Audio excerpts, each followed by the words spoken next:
കടുവാ ഭീതിയൊഴിയാതെ പീരുമേട് പരുന്തുംപാറയും പരിസര പ്രദേശങ്ങളും. കഴിഞ്ഞ ദിവസം രാത്രി ഇതുവഴി പോയ വിനോദസഞ്ചാരികളുടെ വാഹനത്തിന് മുമ്പിൽ കടുവ ചാടി. നാളുകളായി മേഖലയിൽ വന്യമൃഗ സാന്നിധ്യം പതിവാണ്. കടുവയെ കൂടാതെ കാട്ടാന, കാട്ടുപോത്ത് തുടങ്ങിയവയുടെ സാന്നിധ്യവും മേഖലയിലുണ്ട്. പീരുമേട് പരുന്തുംപാറയിൽ കടുവയുടെ സാന്നിധ്യം ഉണ്ടായതോടെ പ്രദേശവാസികളും ഇതുവഴി കടന്നുപോകുന്ന വിനോദസഞ്ചാരികളും അടക്കം ഭീതിയിലാണ്. നിരവധി പേർ തിങ്ങിപ്പാർക്കുന്ന ജനവാസ മേഖല കൂടിയാണ് ഇവിടം. രാത്രിയിലും പകലുമായി വിനോദസഞ്ചാരികൾ ഉൾപ്പെടെയുള്ളവർ ഇതുവഴി സഞ്ചരിക്കുന്നതുമാണ്. ഇവരെല്ലാം കടന്നുപോകുന്ന പ്രധാന പാതയിലാണ് കഴിഞ്ഞ ദിവസം കടുവയെ കണ്ടതും. കഴിഞ്ഞ കുറച്ചു നാളുകളായി മേഖലയിൽ വന്യമൃഗ സാന്നിധ്യം പതിവാണ്. കടുവ ഉൾപ്പെടെയുള്ള വന്യമൃഗങ്ങൾ ഒന്നിലധികം മേഖലയിൽ ഉണ്ടെന്നാണ് നാട്ടുകാർ പറയുന്നത്.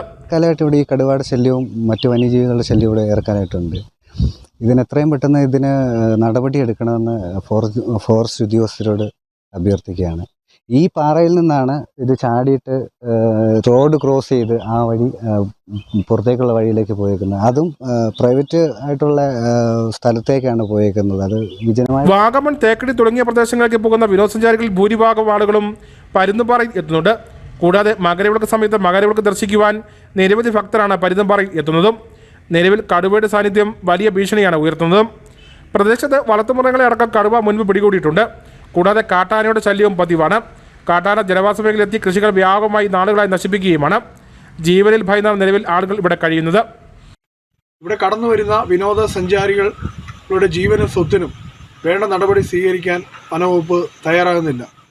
ഈ കടുവയെ ഉൾക്കാട്ടിലേക്ക് തുരത്തിവിടാനോ അല്ലെങ്കിൽ കൂട് വെച്ച് പിടിക്കാനോ വേണ്ട നടപടി അടിയന്തരമായി സ്വീകരിക്കണമെന്ന് വനം വകുപ്പിന്റെ ഭാഗത്തു നിന്ന് യാതൊരു നടപടി ഉണ്ടാകുന്നില്ലെന്ന് നാട്ടുകാർ പറയുന്നു. RR ടീം അടക്കം ഉണ്ടെങ്കിലും ഇതൊന്നും വേണ്ട വിധം പ്രയോജനപ്പെടുന്നില്ലെന്നാണ് നാട്ടുകാർ പറയുന്നത്. പരുന്തുംപാറയിലെ സമീപ പ്രദേശങ്ങളിൽ കടുവയുടെ സാന്നിധ്യം മുൻപും വനം വകുപ്പ് സ്ഥിരീകരിച്ചിട്ടുണ്ട്. ഇവിടെ കൂട് സ്ഥാപിച്ചെങ്കിലും കടുവയെ പിടികൂടാൻ സാധിച്ചിട്ടില്ല. ഇതിനോടകം നിരവധി വളർത്തുമൃഗങ്ങളാണ് കടുവയുടെ ആക്രമണത്തിൽ കൊല്ലപ്പെട്ടിട്ടുള്ളത്. വിദ്യാഭ്യാസ സ്ഥാപനങ്ങളടക്കം ഈ മേഖലയിലുണ്ട്.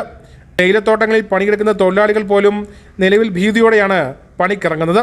നാളുകളെ തുടർന്ന വന്യമൃഗശല്യത്തിന് എന്ന് അറുതി വരും എന്ന ചോദ്യമാണ് ഓരോരുത്തരും മുന്നോട്ട് വയ്ക്കുന്നത്. Idukki vision news, Peermade.